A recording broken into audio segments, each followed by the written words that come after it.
ओम नमः शिवाय। ओम नमः शिवाय। ओम मंगलमय मंगलकरण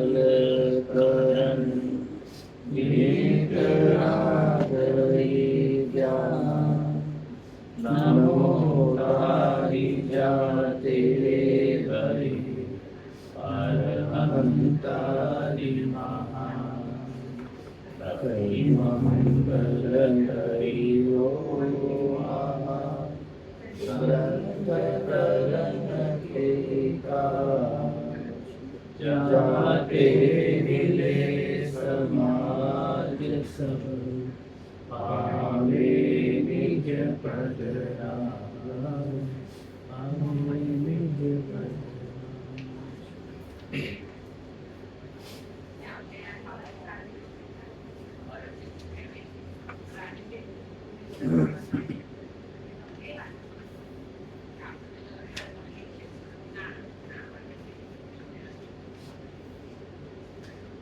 तत्वात साथी क्यों में है राइट? तत्वात साथी 316 कौन सा पैराग्राफ है?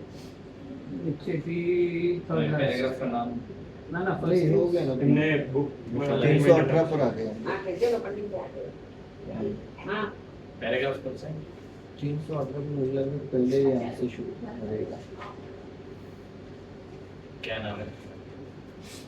फिर प्रश्न इनका श्रद्धा फिर प्रश्न। हाँ 318 पर सातवें अधिकार नौवें अधिकार में अंतिम प्रकरण चल रहे हैं, जिसमें तत्वार्थ साथी क्यों होते हैं ऐसा प्रश्न चल रहा है। 318 नंबर के पेज पर पहला ही प्रश्न है। 332 कहते हैं प्रश्न इनका श्रद्धान सम्यक दर्शन कहा, सो दर्शन तो सामान्य अवलोकन मात्र और श्रद्धान प्रतीति मात्र, इनके एकार्थपना किस प्रकार संभव है।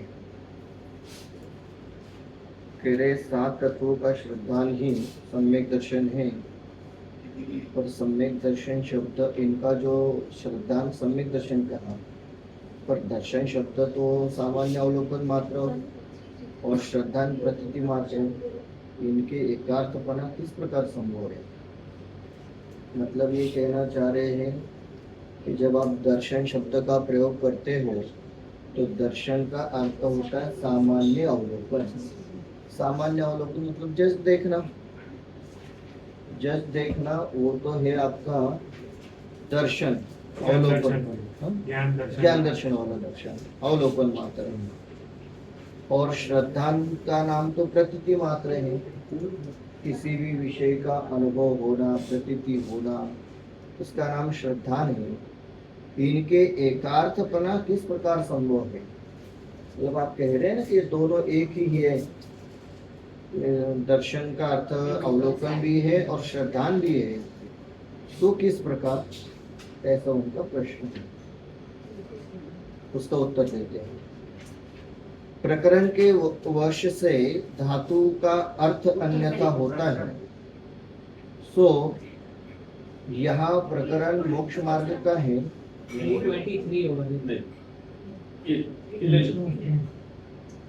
यहाँ प्रकरण मोक्ष मार्ग का है, इसमें दर्शन शब्द का अर्थ सामान्य अवलोकन मात्र नहीं ग्रहण करना, क्योंकि चक्षु अचक्षु दर्शन से सामान्य अवलोकन तो सम्यक दृष्टि मिथ्या दृष्टि के समान होता है। कुछ इससे मोक्ष मार्ग की प्रवृत्ति अप्रवृत्ति नहीं होती, तथा श्रद्धान होता है सो सम्यक दृष्टि ही के होता है, इससे मोक्ष मार्ग की प्रवृत्ति होती है। इसलिए दर्शन शब्द का अर्थ भी यहाँ श्रद्धान मात्र ही ग्रहण करना। क्या कहते हैं कि इस प्रकरण के वश से धातु का अर्थ अन्यथा होता है। अब ये प्रकरण क्या है, धातु क्या है। देखिए ऐसा है, संस्कृत भाषा में जो मूल शब्द होते हैं उसे धातु कहा जाता है, मूल शब्दों से। और मूल शब्दों से ही यदि गणपति तो नहीं,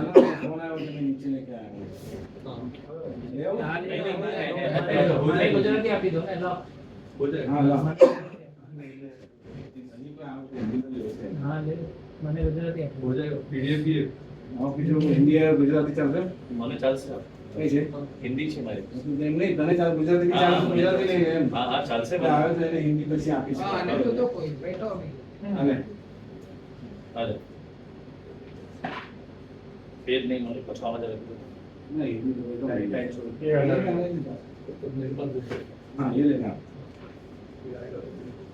टाइट लेगा किसी को नहीं है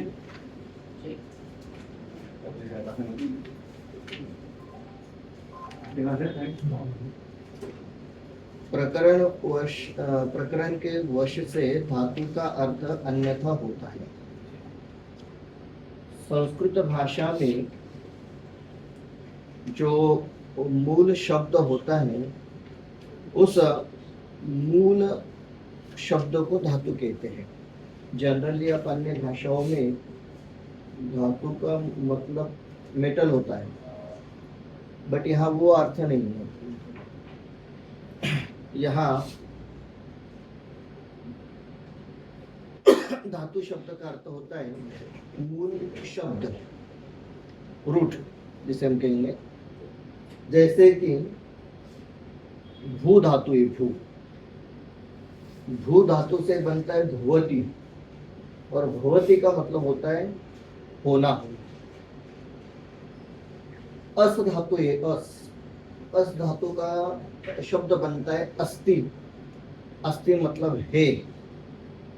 पठ धातु है, पठ, पठ धातु का बनता है पठती, जिसका मतलब होता है पढ़ना। लिख धातु है, उसका बनता है लिखती, मतलब लिखना। सो ऐसे यहाँ पर कह रहे हैं कि प्रकरण के वश से धातु का अर्थ अन्यथा होता है। प्रकरण मतलब जो टॉपिक आपका चल रहा है उस टॉपिक के अनुसार उस शब्द का अन्य अर्थ भी होता है। वर्ष से हाँ, उस कारण से कभी कभी क्या होता है, एक ही शब्द होते हैं परंतु जिस टॉपिक में वो यूज किए जा रहे हैं उस अपेक्षा से उसके अर्थ बदलते हैं। सो ऐसे यहाँ पर दर्शन शब्द का जो अर्थ है यहाँ पर चेंज हो रहा है। सो यहाँ प्रकरण मोक्ष मार्ग का है, उसमें दर्शन शब्द का अर्थ सामान्य अवलोकन मात्र ग्रहण नहीं करना। ठीक है, दर्शन शब्द का अर्थ सामान्य अवलोकन होता है, परंतु जब प्रकरण ही यहाँ पर मोक्ष मार्ग का चल रहा हो सो उसमें आप दर्शन शब्द का अर्थ सामान्य अवलोकन ग्रहण नहीं करना, क्योंकि चक्षु अचक्षु दर्शन से सामान्य अवलोकन तो सम्यक दृष्टि मिथ्या दृष्टि के समान होता है। यहाँ पर दर्शन शब्द का अर्थ सामान्य अवलोकन क्यों ग्रहण नहीं करना, तो वो ये कहना चाह रहे हैं इसलिए ग्रहण नहीं करना क्योंकि चक्षु और अचक्षु दर्शन से जो सामान्य अवलोकन है वो सम्यक दृष्टि और मिथ्या दृष्टि दोनों को होता है। इसका मतलब ये हुआ कि हमने कहा दर्शन, दर्शन मतलब देखना, अवलोकन मात्र करना। तो देखना यह तो मिथ्या दृष्टि को भी होता है, देखना सम्यक दृष्टि को भी होता है। तो देखने का काम मिथ्या दृष्टि सम्यक दृष्टि दोनों करते हैं, इसलिए यहाँ वो अर्थ अपेक्षित नहीं है। कुछ इससे मोक्ष मार्ग की प्रवृत्ति अप्रवृत्ति नहीं होती। देखने और न देखने से मोक्ष मार्ग की कोई प्रवृत्ति या अप्रवृत्ति नहीं होती, मतलब उससे ना मोक्ष मार्ग प्रारंभ होता है ना उससे मोक्ष मार्ग बंद होता है। सो इसलिए यहाँ पर दर्शन शब्द का अर्थ अवलोकन ग्रहण नहीं करना। श्रद्धान होता है सो सम्यक दृष्टि ही के होता है, इससे मोक्ष मार्ग की प्रवृत्ति होती है। हाँ, दर्शन शब्द का अर्थ श्रद्धान होता है और उस जो श्रद्धान होता है सो सम्यक दृष्टि के ही होता है, और यदि वो श्रद्धान है तो मोक्ष मार्ग की प्रवृत्ति होती ही है। इसलिए दर्शन शब्द का अर्थ अर्थ भी यहाँ श्रद्धान मात्र ही ग्रहण करना। इसलिए इस प्रकरण में दर्शन शब्द का जो अर्थ है वो श्रद्धान मात्र ही ग्रहण करना। तो आप कहेंगे ये तो सामान्य सी बात हुई, टोटमल जी साहब ने इस प्रकरण में यहाँ अलग से ये विषय क्यों लिया? क्या होता है, हम लोग परंपरागत स्वाध्याय करते हैं तब हमें ऐसा लगता है कि हाँ ठीक है ना, हम तो जानते हैं कि दर्शन शब्द का अर्थ देखना भी होता है, श्रद्धान भी होता है, और यहाँ श्रद्धान अर्थ लेना है, यहाँ देखना अर्थ नहीं लेना है। ऐसा भी किसी को कंफ्यूजन हो सकता है क्या कि यहाँ दर्शन शब्द का अर्थ क्या लेवे, या ऐसा भी कोई कंफ्यूज होता है?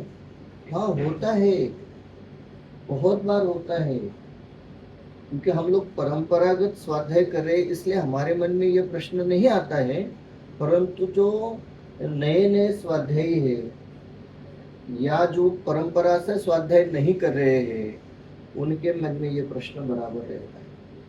तो मेरा स्वानुभव कहता हूँ, एक जगह हमारा स्वाध्याय हो रहा था, 2-3 साल तक स्वाध्याय हुआ, और मैं जब भी सम्यक दर्शन शब्द का प्रयोग करूं वो ये अर्थ समझ रहे थे अच्छे से देखना, और मैं अर्थ कर रहा था कि मोक्ष मार्ग की प्राप्ति होना।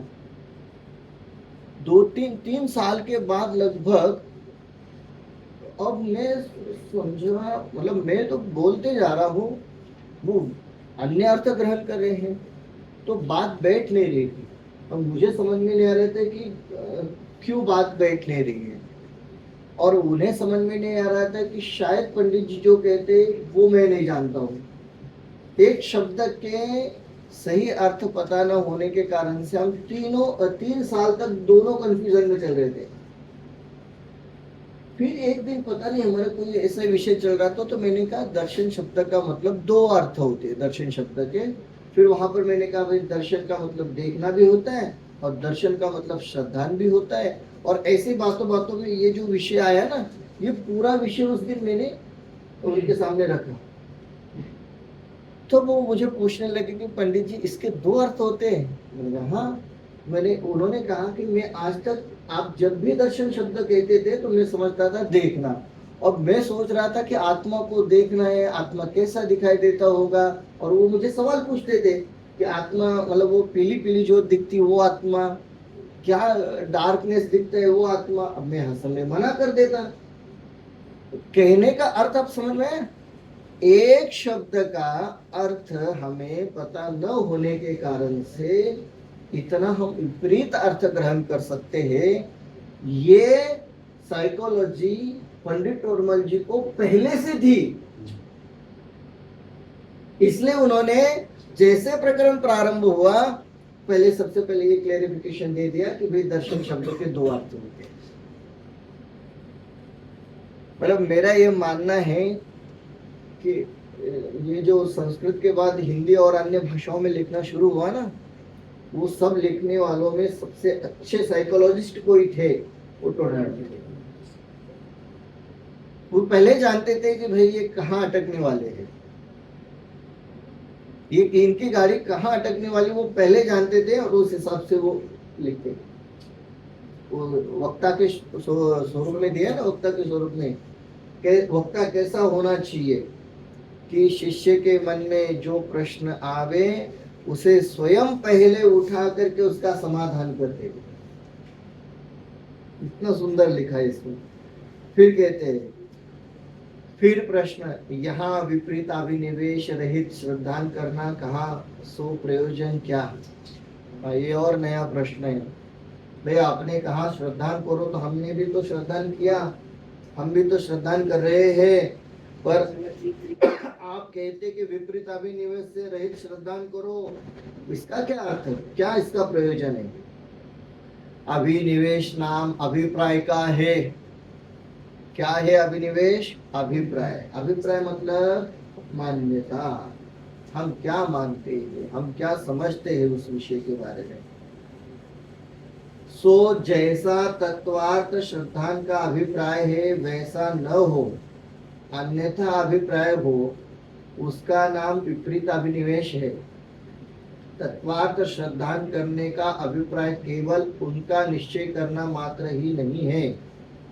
वहाँ अभिप्राय ऐसा है कि जीव अजीव को पहचान कर अपने को तथा पर को जैसा तैसा माने तथा आश्रव को पहचान कर उसे हेय माने तथा बंध को पहचान कर उसे अहित माने तथा संवर को पहचान कर उसे उपादेय माने तथा निर्जरा को पहचान कर उसे हित का कारण माने तथा मोक्ष को पहचान कर उसको अपना परम हित माने।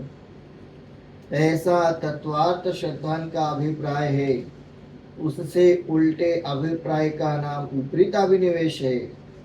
सच्चा तत्वार्थ श्रद्धान होने पर इसका अभाव होता है, इसलिए तत्वार्थ श्रद्धान है सो विपरीत अभिनिवेश रहित है, ऐसा यहाँ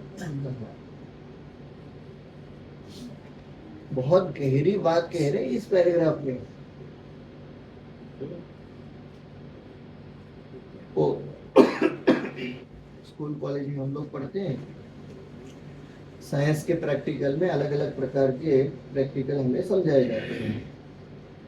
मैं अपना एक सिंपल थोड़ा उदाहरण कहता हूँ कि घर में सबने कहा था कि अग्नि होती है, उष्ण होती है, जलाने का काम करती है।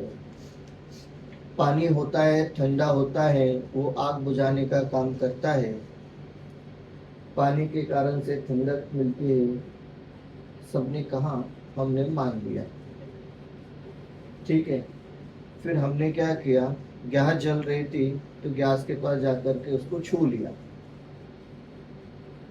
फिर एक बार घर में आग लगी तो हमने देखा कि गैस के बाजू में पानी रखा है, हमने रखा, रहने दिया। तो क्या हमें अग्नि का और पानी का सही श्रद्धान हुआ है? जानकारी हुई कि नहीं जानकारी? और जानकारी तो बहुत हुई। कोई कहे तो अग्नि पर और पानी पर कोई व्यक्ति पीएचडी कर देवे, जानकारी तो इतनी हुई, श्रद्धान हुआ क्या? श्रद्धान नहीं हुआ। बस यही हमारे साथ हो रहा है। जानकारी कितनी हुई? जानकारी तो बहुत हुई। त्रिवेलिंगी मुनियावस्था है ना, त्रिवेलिंगी मुनियावस्था, उसमें कितना अध्ययन होता है? 11 अंग और 9 पूर्व का पाठी होता है। 11 अंग 9 पूर्व का पाठी होता है, और फिर भी मिथ्या दृष्टि का मिथ्या दृष्टि रहता है। तो क्या रह जाता है वो इस पैराग्राफ में कहना चाहिए, है ना। क्या कहते हैं? अभिनिवेश नाम अभिप्राय का है, मान्यता का। सो जैसा तत्वार्थ श्रद्धान का अभिप्राय है वैसा न हो, अन्यथा अभिप्राय हो, उसका नाम विपरीत अभिनिवेश है। जैसा तत्वार्थ श्रद्धान का अभिप्राय हो। भाई हम आपको ये टॉपिक समझा रहे हैं तो उसके पीछे हमारा अभिप्राय क्या है? स्कूल में, कॉलेज में सर पढ़ा रहे हैं, आपको H2O समझा रहे हैं, तो अभिप्राय क्या है? अभिप्राय ये है कि आपको पानी के बारे में सारी जानकारी यथार्थ हो, मात्र जानकारी नहीं, उसका श्रद्धान हो, उसका अनुभव हो। सो ऐसे ही जैसा तत्वार्थ श्रद्धान का अभिप्राय है वैसा न हो, अन्यथा अभिप्राय हो, उसका नाम विपरीत अभिनिवेश है। कि जैसा तत्वार्थ श्रद्धान का अभिप्राय है, हम जैसा चाहते हैं वैसा आपको श्रद्धान हो तब तो वो श्रद्धान है, अन्यथा हो तब तो फिर उसका नाम विपरीत अभिनिवेश। अब फिर प्रश्न है कैसा हो? टोटल जी साहब से हमने तुरंत एक प्रश्न कर लिया। आपने कहा ना जैसा तत्वार्थ श्रद्धान हो, कैसा तत्वार्थ श्रद्धान हो, कैसा आप चाहते हैं, उसका जवाब दे रहे। तत्वार्थ श्रद्धान करने का अभिप्राय केवल उसका निश्चय करना मात्र ही नहीं है। निश्चय करना मात्र ही। कोई हमसे पूछे आप कौन, हम कहते हम आत्मा है, हम जीव है, हम जानते देखते हैं, हम परद्रव्य का कुछ करते धरते नहीं है। कहते हैं कि नहीं कहते हैं? कहते हैं। मानते हैं क्या? मानते नहीं है ना, इसका मतलब हमारा कहना यथार्थ नहीं है। इसलिए कहते हैं अभिप्राय केवल उनका निश्चय करना मात्र नहीं है। निश्चय कर लिया ना। यहाँ पर बहुत सारे छोटे घर में छोटे बच्चे होते हैं ना, तो हम क्या करते हैं, उनको सिखाने के लिए अलग अलग प्रकार से सिखाते हैं। जब उनको वो कॉइन और नोट्स सिखाते हैं ना, तो वो स्कूल में पढ़ाते हैं उनको कॉइन्स और नोट। वैसे घर में सब हम लोग रखेंगे और कहेंगे भाई इसमें से 10 का नोट अलग करो, 100 का नोट अलग करो। तो उसने बराबर से सारे नोट्स अलग कर दिए, कॉइन अलग कर दिए। ठीक है, अब उसे निश्चय हुआ कि नहीं हुआ? ये 10 का नोट है, 100 का नोट है, 500 का है, ये 10 का कॉइन है, सब उसने बराबर से अलग कर लिए। ठीक है, अब हमने उसे कहा कि भाई इसमें से 100 रुपये उठाओ और बाजार से कुछ सामान खरीद करके लेके आओ। तो वो गया, सामान खरीद करके लेकर के आया, पर पता चला कि जो हिसाब मिलना चाहिए वो नहीं मिल रहा है। यदि वो हिसाब नहीं मिल रहा है, रिजल्ट नहीं आ रहा है, तो उसे वो संख्याओं का ज्ञान हुआ है क्या? उसे संख्याओं का ज्ञान नहीं हुआ है। उसे निश्चय जरूर हुआ है कि इसका नाम 100 रुपया है, पर 100 रुपए का जो अभिप्राय है, वो अभिप्राय का ज्ञान उसे नहीं हुआ है। ऐसे हमारे साथ हुआ। यहाँ लिखते ना, तत्वार्थ श्रद्धान करने का अभिप्राय केवल उसका निश्चय करना मात्र नहीं है। हमें निश्चय हुआ है ना, मैं जीव हूँ, शरीर अजीव है, मैं जानता देखता हूँ, शरीर जानता देखता नहीं है। निश्चय हुआ है, पर तद्रूप आचरण नहीं हो रहा है श्रद्धान में। तद्रूप आचरण श्रद्धान में नहीं हो रहा है, इसका मतलब हमें सही अभिप्राय नहीं। ये गहरी बात इसमें कहना चाह रहे हैं। बिल्कुल भाववासन, बिल्कुल भाववासन ही लेना चाह रहे हैं। इसलिए कह रहे उसका निश्चय मात्र करना ही नहीं है। वहां अभिप्राय ऐसा है कि जीव अजीव को पहचान कर अपने को तथा पर को जैसा का तैसा माने। जैसा का तैसा माने।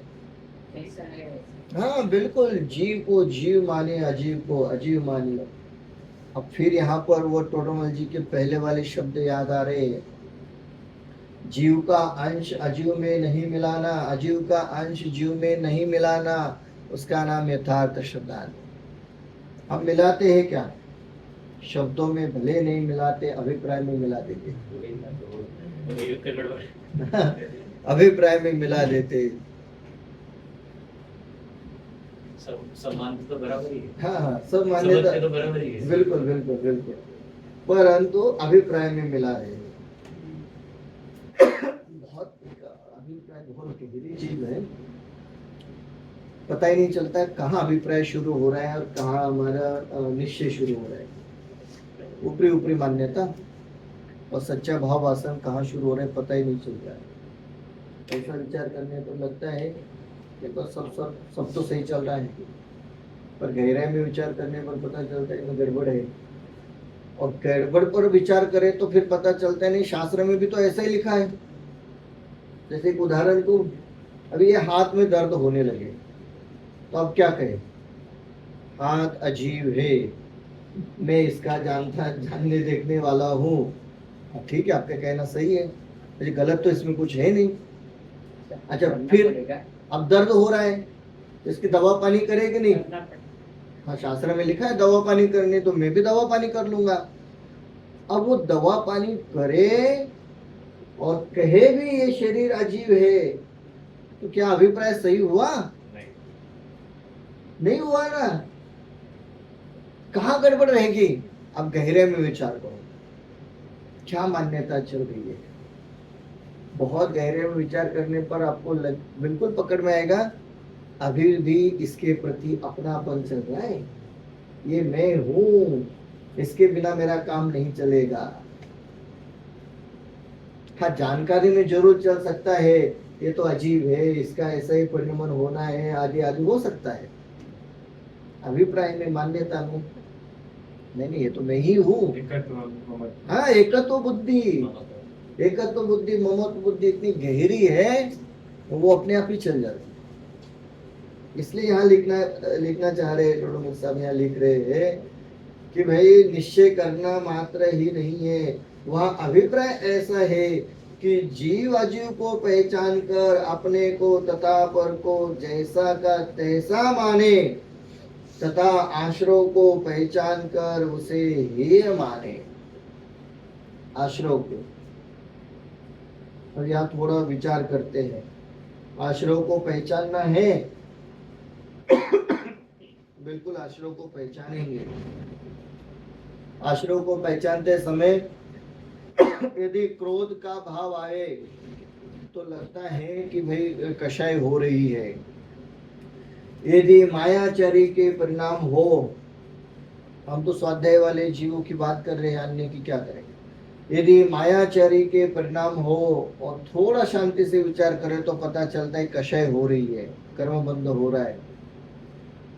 लोभ के परिणाम चले तो पता चलता है कि गड़बड़ है, और मान के परिणाम चले तो वो पकड़ में नहीं आते, बहुत गहराई में विचार करने पर पकड़ में आते हैं।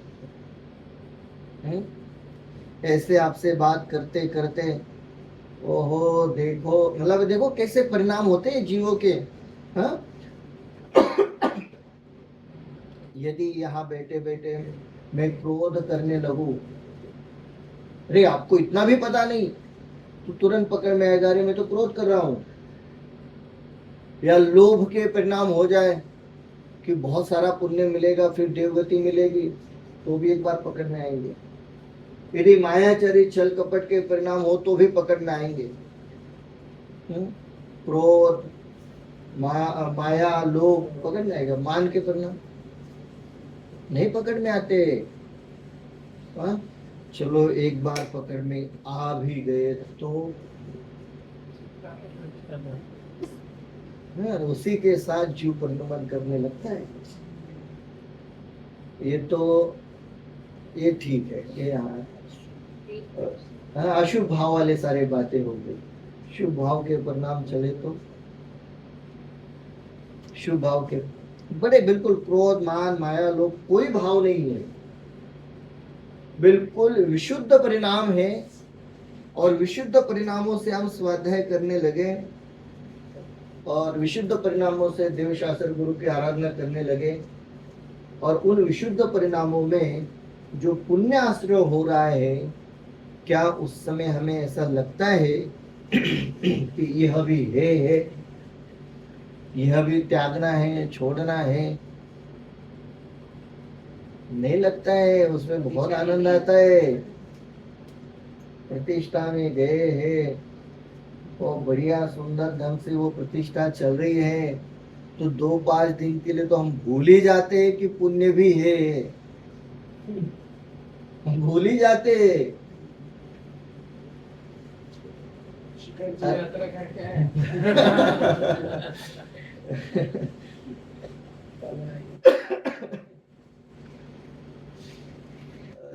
8 दिन का हम लोगों ने शिविर रखा। आयोजक की बात कर रहा हूँ, जो प्रयोजन में बैठे उनके तो भव्यता है। बहुत लोग जुड़े, सब लोगों ने आनंद लिया, बहुत अच्छे से स्वाध्याय हुआ, प्रवचन हुए, क्लास लगे, विधान हुए, पूजन हुआ, बहुत लोगों ने आनंद लिया। कितना आनंद आता है हम लोगों को, बहुत आनंद आता है। देखो बहुत अच्छी धर्म प्रभावना हुई, इतने सारे जगह कार्य हुआ, पर वो सब कार्य करते समय, कार्य होते समय हमारे मन में कभी आता है क्या, अरे ये सब पुण्य का कार्य है, ये धर्म नहीं है? आता है कभी? ये गुरुदेव को ही याद आता था। और अब देखना उनके सारे प्रवचन बिल्कुल कहते थे, जहां पर भी गाड़ी पाप के उदय में तो गाड़ी तुरंत पता चल जाती है कि भाई हम रॉन्ग ट्रैक पर चल रहे हैं, वहां पकड़ में आता है। ये पुण्य उदय में नहीं आता है। पुण्य उदय में याद दिलाने का काम गुरुदेव श्री ने किया। इसलिए कहते हैं आश्रव को पहचान कर उसे हेय माने तथा बंध को पहचान कर उसे अहित माने। विचार आता है कभी, अरे ये तो कर्म बंध का कारण हो रहा है, कर्म बंध हो रहे। देखिए ये सब अपने अपने परिणामों को सुधारने के लिए पैराग्राफ है। मतलब ये हमारा दर्पण है और हम अपने दर्पण को देख रहे हैं कि भाई कहाँ काला दाग लगा हुआ है। जैसे हम लोग आज घर से तैयार होकर के आए तो घर से निकलते समय हम लोगों ने दर्पण में देखा कि नहीं देखा? सब लोगों ने देखा भाई बराबर ये ठीक ठीक ठाक तो है, कहीं रहे तो नहीं, कहीं गंदगी कहीं कुछ। नहाने के बाद फिर देखते दर्पण में कहीं गंदगी रहे कि नहीं रही। वहां कैसे अलर्ट रहते हैं, ऐसे यहाँ अलर्ट है। अब हो गया ना 7-8 अधिकार हो गए, अभी 9वां अधिकार वो भी पूरा होने को है। अब दर्पण दे दिया टोटमल जी ने कि देख लो, क्या देख लो कि अपने परिणाम कैसे हो रहे हैं। बंध को पहचान कर उसे अहित माने। मैं जो भी ये कार्य कर रहा हूं क्या इसमें कर्म बंध हो रहा है? यदि हो रहा है तो ये मेरे लिए अहितकारी है। तथा संवर को पहचान कर उसे उपादेय माने।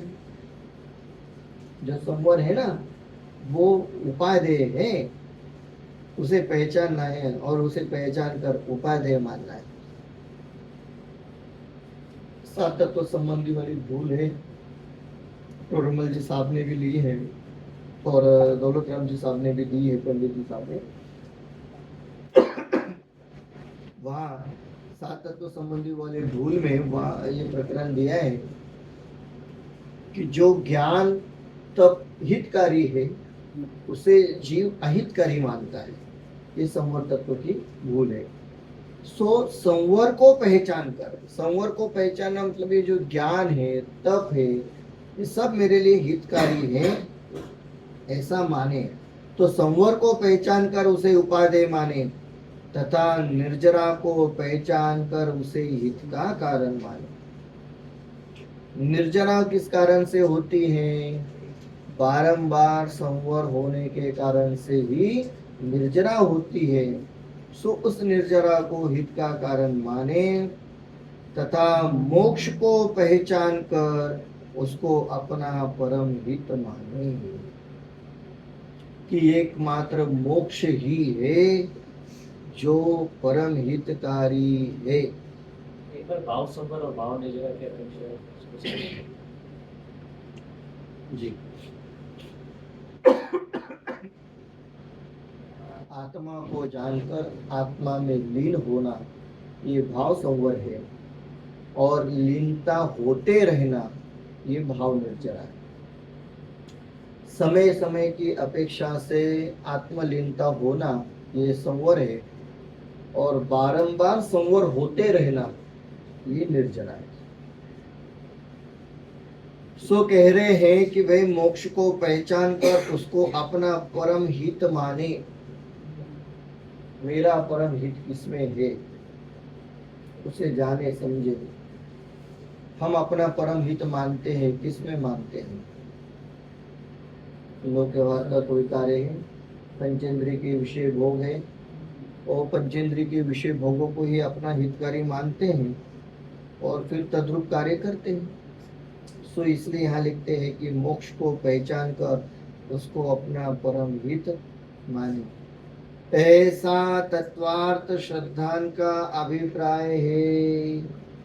वहां लिखा ना तत्वार्थ श्रद्धान का अभिप्राय है वैसा न हो तो कैसा है? ऐसा है। ऐसा तत्वार्थ श्रद्धान का अभिप्राय है, उससे उल्टे अभिप्राय का नाम विपरीत अभिनिवेश है। अभी इससे उल्टा जो भी मानते हैं सब विपरीत अभिनिवेश है। सच्चा तत्वार्थ श्रद्धान होने पर इसका अभाव होता है। यदि सच्चा तत्वार्थ श्रद्धान हो तो विपरीत अभिनिवेश का अभाव होता है। इसलिए तत्वार्थ श्रद्धा ने स्व विपरीत अभिनिवेश रहित है, यहाँ ऐसा यदि तत्वार्थ श्रद्धा ने उसमें विपरीत अभिनिवेश नहीं और विपरीत अभिनिवेश है तो फिर तत्वार्थ श्रद्धा नहीं, ऐसा यहाँ कहा है। अथवा किसी के आभास मात्र तत्वार्थ श्रद्धान होता है, परंतु अभिप्राय में विपरीतपना नहीं छूटता।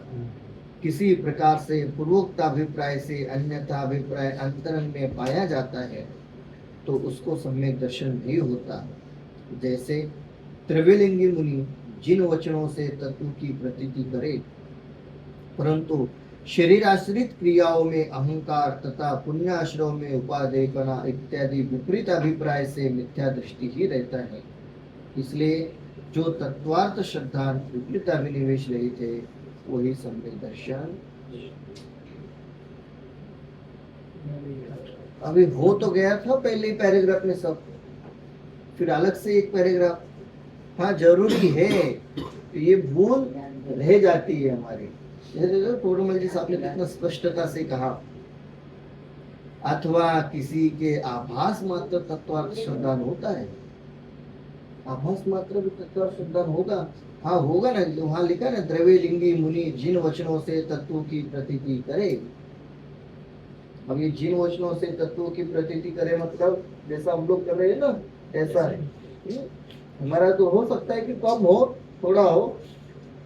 जो लोग बहुत अधिकता से करते हैं, निरंतर जो जीव इसी कार्य में लगे रहते हैं, वो भव्य है। ऐसे कोई जीव हो तो उन्हें आभास मात्र तत्व स्वीकार होता है। कितनी गहरी बात सूक्ष्मता से कह रहे हैं। परंतु अभिप्राय में विपरीतपना नहीं छूटता। अभिप्राय में वही का वही है। लिखते देखो क्या लिखते, किसी प्रकार से पूर्वोक्त अभिप्राय से अन्यथा अभिप्राय अंतरंग में पाया। कोई न कोई कारणवश किसी न किसी अभिप्राय से पूर्वोक्त का जो अभिप्राय है वो अंतरंग में पाया जाता है, तो उसको सम्यक दर्शन नहीं होता है। ऐसे जीवों को सम्यक दर्शन होने वाला नहीं है।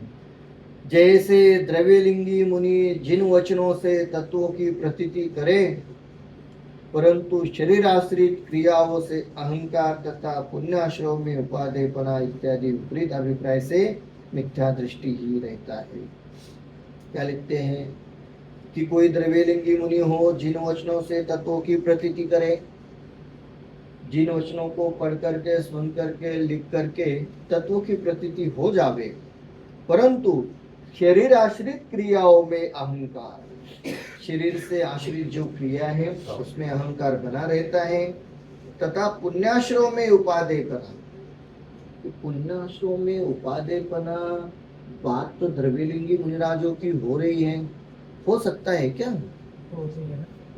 मेरे अभिप्राय में होगा, अभिप्राय में होगा, हमारी पकड़ में नहीं आता है। एक मोटा मोटा मिलता जुलता उदाहरण कहता हूँ। हमें कभी कभी कोई सपना आता है, ठीक है, और ऐसा सपना आता है कि जिसके बारे में हमने कभी सोचा ही नहीं। या जैसे हम लोग यहाँ बैठे बैठे मान के चलिए भाई मुझे लंदन का सपना आवे, अब ना मैंने देखा है, ना मुझे उसके बारे में कोई जानकारी, ना कुछ नहीं है, फिर आया कहाँ से? हमें लगता है कि नहीं है, पर यदि गहराई में विचार करें तो मानस पटल पर कहीं ना कहीं उसके बारे में कोई ना कोई विचार पड़ा हुआ है, सूक्ष्म विचार पड़ा हुआ है, वो जोड़ तोड़ करके वो सपना बन गया। सो ऐसे ही भले ही जिन वचनों से तत्वों की प्रतीति हो जावे, परंतु कहीं ना कहीं मानस पटल पर अभिप्राय में वो शरीर के प्रति अहम भाव बचा है। सो इसलिए शरीर आश्रित क्रियाओं में अहंकार आता है। ये शरीर आश्रित क्रियाओं में अहंकार क्या आएगा? शब्दों में नहीं आता है, वचनों में नहीं आएगा, क्रियाओं में नहीं आएगा, मोटे मोटे भावों में भी नहीं आएगा, सूक्ष्म कई भावों में रहेगा। कैसे? कि कोई मुनिराज जंगल में बैठे, द्रव्यलिंगी की बात करो, जंगल में बैठे हैं और कोई उपसर्ग हो जावे और उपसर्ग होने पर उनके आंखों की कोर तक लाल न होवे। शास्त्र में है ना, आंखों की कोर तक लाल नहीं होती है। वहां तो उन्होंने बहुत विस्तार से लिखा है, कोई उनकी खाल खींचे, नमक मिर्च डाले तो भी आंखों की खाल कोर तक लाल न होवे, ऐसा होने पर भी वे द्रव्यलिंगी के द्रव्यलिंगी बने रहते हैं। वो वाली बात नहीं है। क्या कहना चाह रहे हैं कि शरीराश्रित क्रियाओं में, क्या शरीराश्रित क्रिया कि देखो कितना घना उपसर्ग हो रहा है, परंतु मैं तो आत्मा हूँ, मुझे तो कुछ होता ही नहीं है, जो हो रहा है सब शरीर में हो रहा है और मैं आत्मा हूँ इसलिए मैं सह लूंगा। शब्दों में कह रहा हूँ, बाकी तो अभिप्राय कुछ और भी हो सकता है। इसलिए कह रहे शरीर आश्रित क्रियाओं में अहंकार तथा पुण्याश्रव में उपादेयपना। पुण्याश्रव में उपादेयपना क्रियात्मक रूप से यदि ध्यान हो जावे या क्रियात्मक रूप से कोई धर्म का कार्य हो जावे तो बहुत आनंद आता है। आनंद हमारे जैसा नहीं, स्वाभाविक एक कहेंगे शांत परिणाम चलते हैं। सो कह रहे पुण्याश्रम में उपादेयपना इत्यादि विपरीत अभिप्राय से मिथ्या दृष्टि ही रहता है। उदाहरण को अटक रहा था, फिर अब कह देता हूँ। तो हमारे परिणाम है ना, कभी अन्य स्थान पर हम गए जहाँ धर्मानुकूल क्रियाएं नहीं हो रही हो, धर्मानुकूल क्रिया नहीं हो रही हो, ऐसे स्थान पर यदि हम गए और हमें दिखाई देता है कि अरे ये तो देखो ये जो जीव है ये धर्म से विपरीत क्रियाएं कर रहे हैं, तो स्वाभाविक मन में ये भाव नहीं आता है कि हम कितने अच्छे हैं, हम तो बच गए। अचानक से आ जाता है कि देखो हम तो बच गए। हाँ? तो इसका अर्थ वो जो पुण्याश्रव है ना उसमें उपादेयपना चल रहा है। बच गए ठीक है, आगे बढ़े क्या? आगे नहीं बढ़े ना, तो फिर बच करके क्या हुआ? वही हुआ, उनका ज्यादा से ज्यादा एक भव होगा, उनका दो होगा तो हमारा एक होगा। वो भव बंधन का कारण तो वही का वही रहा। अब समझे ये पुण्याश्रम में उपादेयपना कैसे अचानक से आ जाता है। ये गहराई वाली बातें हैं। गलत है क्या? नहीं, गलत नहीं है। सही है क्या? सही भी नहीं है। बिल्कुल पुण्य के उदय के कारण से हमें ये सच्चा तत्व मिला है तो सही है, परंतु मिला है इसी को उपादेय मान करके अटक जाना ये सही नहीं।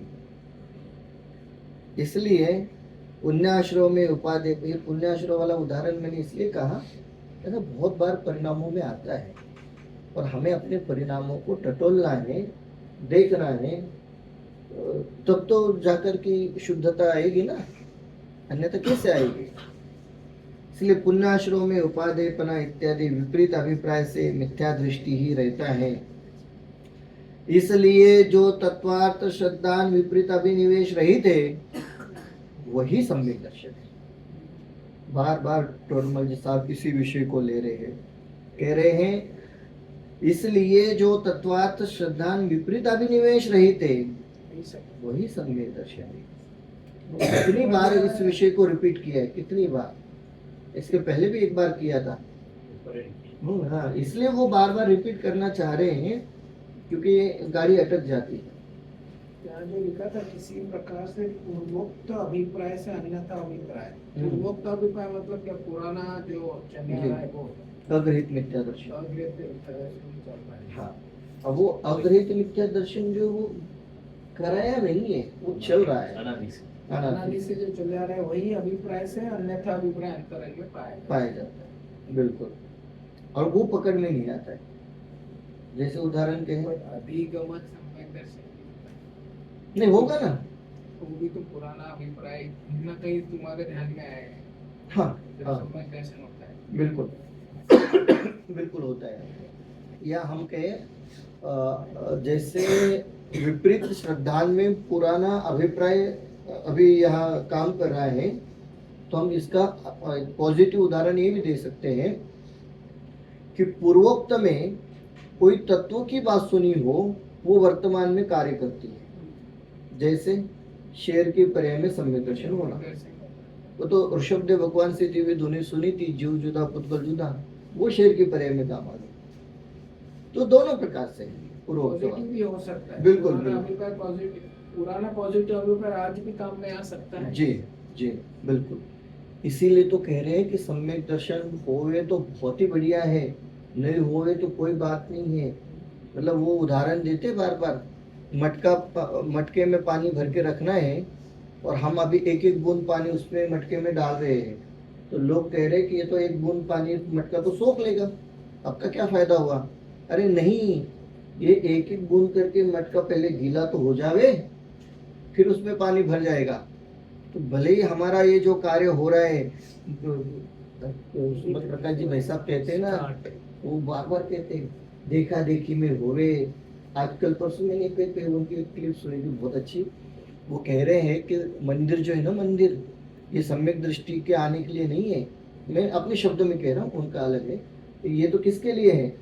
जो शराबी, कबाबी, मिथ्या दृष्टि, व्यसनी जीव है। व्यसनी ये शब्द मुझे याद आ रहा है, व्यसनी है, इन लोगों के लिए है। तो क्यों कहते हो? इनके लिए तो सबसे पहले यही जरूरी है। वो मैं अब इसको आगे बढ़ाता हूँ। कहने का अभिप्राय ऐसा है कि जीवन में एक बार ही सही सच्चे मार्ग पर चल करके जो कुछ भी किया हो, वो एक बूंद है। उस घड़े को भरने के लिए वो एक बूंद है। कोई पूरे साल में एक दिन दिवाली के दिन ही मंदिर आता है, कोई बात नहीं, उसके एक बूंद हो गए। वो 10 लक्षण में ही आता है, बाकी टाइम नहीं आता है, हर कोई बात नहीं, उसकी प्रशंसा करो, उसने 10 बूंद कमा लिए। पुण्य के भाव से कमाइए, कोई बात नहीं, कमाने दो, वो खाली नहीं जाएगा। मुझे याद है हम लोग पढ़ते थे उस समय, ऐसी कोई बात याद आ रही है। वो हम जो पढ़ रहे हैं ना, ये सब सम्यक दर्शन हो जाए तो बहुत ही बढ़िया है, ये तो काम ही हो जाए। नहीं तो कोई बात नहीं, ये सब स्टोर हो रहा है। ये जैसे विपरीत कार्य भी स्टोर होते ना आत्मा में, ऐसे ये भी स्टोर होते जा रहा है। और जिस दिन सम्यक दर्शन का कार्य होना है, उस दिन ये सब याद आएगा, सब काम आएगा। सो इसके लिए बहुत जरूरी है। तो कह रहे हैं कि भाई जो विपरीत अभिनिवेश रहित है, वही सम्यक दर्शन। कोई बात नहीं, इसे स्टोर करते रहो, ये एक ना एक दिन काम आने ही वाला है। इस प्रकार विपरीत अभिनिवेश रहित जीवादि तत्वार्थों का श्रद्धालुपना तो सम्यक दर्शन का लक्षण है। सम्यक दर्शन लक्षण है।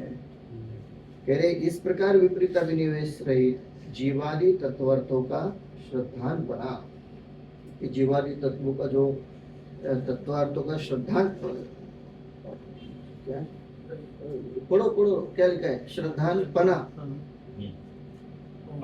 हाँ, श्रद्धा नहीं, श्रद्धालुपना। श्रद्धान और श्रद्धालुपने में फर्क है। श्रद्धान तो सामान्य से कथन हुआ, श्रद्धालुपने का मतलब अनुभव। कितने टोडमल जी एक शब्द चुन चुन करके लिखते हैं। वहां एक पहले आया था ना, आपको याद है? ये पना शब्द कहाँ आया था इसके पहले? याद है? याद करिए, पना शब्द आया था एक टॉपिक में आया था, गृहस्थपना छोड़कर मुनि धर्म अंगीकार करके। सबसे पहले अधिकार है ना? तो ऐसे हाँ वो पना, हाँ बिल्कुल मुनि के स्वरूप में। तो वो पना शब्द यहाँ प्रयोग कर रहे हैं। तत्वार्थों का श्रद्धालुपना तो सम्यक दर्शन का लक्षण है। सम्यक दर्शन लक्ष्य है। वही तत्वार्थ सूत्र में कहा है, अब रेफरेंस दे रहे, तत्वार्थ श्रद्धानम सम्यक दर्शनम। इतना पहले मतलब इतनी भूमिका बनाने के बाद वो तत्वार्थ श्रद्धानम पर आए हैं। हम तो तत्वार्थ सूत्रों को पढ़ लेते, तत्वार्थ श्रद्धानम सम्यक दर्शनम, वो कह रहे नहीं नहीं इससे काम नहीं चलेगा आपका, तत्वार्थ श्रद्धानम सम्यक दर्शनम कहने से पहले उसकी भूमिका समझ लो। तो ये पहले उसकी सारी भूमिका है कि तत्वार्थ श्रद्धानम सम्यक दर्शनम, परंतु कैसा तत्वार्थ श्रद्धान, जैसा अब तक हम कह करके आ रहे हैं वैसा तत्वार्थ श्रद्धान हो तो सम्यक दर्शन हो। पंडित जी, हम्म। ये द्रव्य की मूवी जो है वो वैष्णव से तत्व की प्रतिक्रिया करते हैं। सब कुछ तो करते हैं जी तो भूल क्या है, मतलब उन्होंने शायद तत्व चिंतन भी किया है, जी फिर भी क्या कर्मों का उदय है या फिर क्या है जो इसकी वजह से बढ़ती है? बहुत सूक्ष्मता में विचार करें ना तो हम कहेंगे मिथ्यात्व का उदय चल रहा है। क्योंकि वो तो मिथ्यात्व का उदय। प्रयत्न तो कर रहे हैं, बिल्कुल कर रहे पुरुषार्थ हैं। है, जी विपरीत पुरुषार्थ है ऐसा भी नहीं कह सकते। जी जी बिल्कुल हाँ। बिल्कुल, इसलिए उन्होंने शब्द प्रयोग किया ना, आभास मात्र तत्वार्थ श्रद्धान होता है। तो वो मान रहे तत्वार्थ श्रद्धान होता है होता है। पर वो आभास वाला है। हाँ, उनका तो प्रयत्न पूरा चल रहा है। जी जी हाँ, जी तभी हाँ बिल्कुल सही दिशा में चल रहे इसलिए तत्वार्थ श्रद्धान हो, अन्यथा तो वो ये भी नहीं होता। तो भूल कहाँ रहेगी वो हम सूक्ष्मता में गहराई में विचार करें, हम इतना ही कह सकते हैं कि अग्रहित मिथ्यात्व चल रहा है। वो कहीं ना कहीं अग्रहित मिथ्यात्व का ऐसा उदय है कि वो अभी तक सम्यक दर्शन तक नहीं पहुंचा। तो सामान्य श्रावक के लिए भी कह ही सकते हैं वही चीज। सबके लिए नहीं, सब उन्होंने द्रव्यलिंगी के लिए स्पेसिफिकली पूछा, वही चीज सामान्य श्रावक को भी बिल्कुल। उनका प्रयत्न और पुरुषार्थ डायरेक्शन बराबर है। जरूरी हाँ, जरूरी नहीं है ना, अपने को नहीं पता है। नहीं द्रव्यलिंगी की बात चल रही है। जी तो- द्रव्यलिंगी का तो है ही, उनका तो बिल्कुल सही दिशा में सब बराबर से चल रहा है। और सामान्य कोई श्रावक भी हो तो उस श्रावक का भी सही दिशा में पूरा चल रहा हो, उस जीव के साथ भी ऐसा ही हो कि कोई अभिप्राय में भूल पड़ी हो जिस कारण से सम्यक दर्शन नहीं हुआ, क्योंकि यहाँ तो क्रिया कल- मुख्यता में नहीं है। सॉरी आज नहीं तो कल होगा। हाँ, मतलब, जी, बिल्कुल, जैसे बिल्कुल। आगे बिल्कुल बिल्कुल, क्योंकि द्रव्यलिंगी का उदाहरण इस अपेक्षा से देते हैं शास्त्रों में बार बार कि इतनी उत्कृष्ट क्रिया होने पर भी कार्य नहीं हुआ उस दिशा में, पर क्रिया मुख्यता में नहीं है, अभिप्राय मुख्यता में। सो इसलिए किसी की क्रिया उत्कृष्ट से उत्कृष्ट हो और किसी की क्रिया सामान्य भी हो, सामान्य मतलब वो न्याय नीति वाला तो हो ही हो, और फिर भी नहीं हो रहा है, इसका अर्थ ये हो रहा है कि कहीं ना कहीं वो सूक्ष्म मिथ्यात्व का उदय चल रहा है। अग्रहित मिथ्यात्व है चल मिथ्यात्व तो एक अपेक्षा होगी, 5 समय उसकी जो भी है वो भी गिन सकते हैं, जो भी पुरुषार्थ कम पड़ रहा है या जो काल अवधि कुछ भी बोल सकते हैं ना बोलने के लिए। तो कर्म अपेक्षा से मिथ्यात्व को ले रहे हैं, बाकी तो हम कहेंगे 5 समय नहीं है, अभी वो सम्यक दर्शन की पर्याय नहीं है। वो ढिलाई भी कहा ना, परंतु शरीराश्रित क्रियाओं में अहंकार, तो यही तो गड़बड़ होगी ना। वही जी। तो द्रव्य होंगे होके शरीर में अहंकार करना, ये पुरुषार्थ का मोराना। बिल्कुल। सूक्ष्मता में अंतरंग में होगा जो वही तो अपने को वही पुरुषार्थ का मोराना। हमें पकड़ में नहीं आ सकता है, हम दूसरे को तो क्या हमें हमारा भी पकड़ में नहीं आएगा कहाँ भूल चल रही। सो इसके लिए कोई ना कोई मिथ्यात्व का उदय कहे, कोई कर्म का उदय कहे, या फिर हम कहे 5 समयगत वैसी स्थिति अभी नहीं बन रही है। तत्वार्थों का श्रद्धान वही सम्यक दर्शन है तथा सर्वार्थ सिद्धि नामक सूत्रों की टीका है, उसमें तत्वाधिक पदों का अर्थ प्रकट लिखा है तथा साथ ही तत्व कैसे कहे सो प्रयोजन लिखा है, उसके अनुसार यहाँ कुछ कथन किया है ऐसा जाना। क्या लिखते हैं, ये सर्वार्थ सिद्धि नामक सूत्रों की टीका है। सूत्रों की ये जो तत्वार्थ सूत्र ग्रंथ है उसकी, बिल्कुल।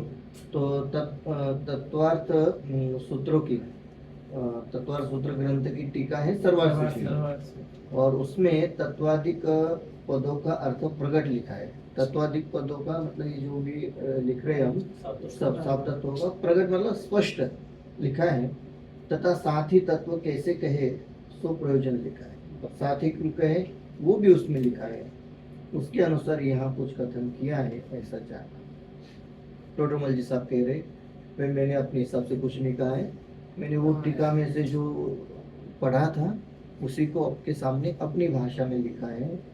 ये ज्ञानियों के वचन होते हैं, रेफरेंस। हाँ बिल्कुल, मतलब उसमें अहंकार ना आ जावे कि देखो मैंने कितनी अच्छी बात कही। वो कहते मेरा कुछ नहीं है, मैं तो पोस्टमैन हूँ, वहां से लिया और आपके सामने अपनी भाषा में लिखा है। ठीक है, उसके अनुसार यहाँ कुछ कथन किया है ऐसा जाना। तो इतना विषय लेते हैं, ये पुरुषार्थ सिद्धि उपाय ग्रंथ से विषय फिर आगे बढ़ाएंगे, उसकी चर्चा आगे किसी करते हैं।